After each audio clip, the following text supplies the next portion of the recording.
नमस्कार शेतकरी मित्रांनो, मी तुमचा मित्र जनार्दन वगैरे इस्रायल आणि जापनीज टेक्नॉलॉजीमध्ये आपलं स्वागत आहे. मित्रांनो, हे तुम्ही बघू शकता प्रत्यक्ष एक झाड काढलेलं आहे आणि त्याचा गाभा आम्ही कापून त्याचे तुकडे करत आहोत. हे करण्याचा मागचा उद्देश काय आहे? तर गाभ्याच्या अंतर्गत काही बुरशीजन्य आजारांचं संक्रमण झालेलं आहे का? मुळ्यांमध्ये काही संक्रमण झालेलं आहे का?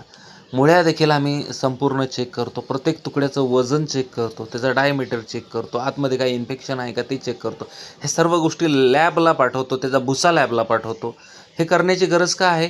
तर आनुवंशिकता एका पिढीकडून दुसऱ्या पिढीकडे आपण जेव्हा ग्राफ्टिंग करतो तेव्हा ते तसेच्या तसे गुण संक्रमित होतात, पुढं तसेच्या तसे गुण जातात. आणि जर ही झाडं खराब असली तर नर्सरीतून रोपं जी तयार होणार आहेत ती तशीच्या तशी रोपं पुढं जाऊन दुसऱ्याची बाग खराब करणार आहे. त्यासाठी ह्या मुळ्या वगैरे सगळं आणि सगळं आम्ही चेक करतो.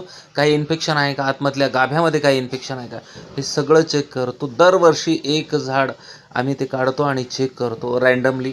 आणि त्यानंतर आपण चांगली रोपं तयार करतो आणि मग ती रोपं शेतकऱ्यांपर्यंत पोहोचतात. आणि ही कोणीही करत नाही आजपर्यंत. कुठल्याही नर्सरीधारक, कुठलाही ग्राफ्टिंग करणार ही गोष्ट करत नाही.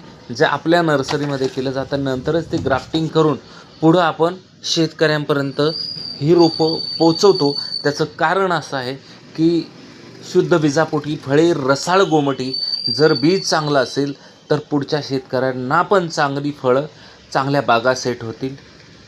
धन्यवाद. जय बळीराजा.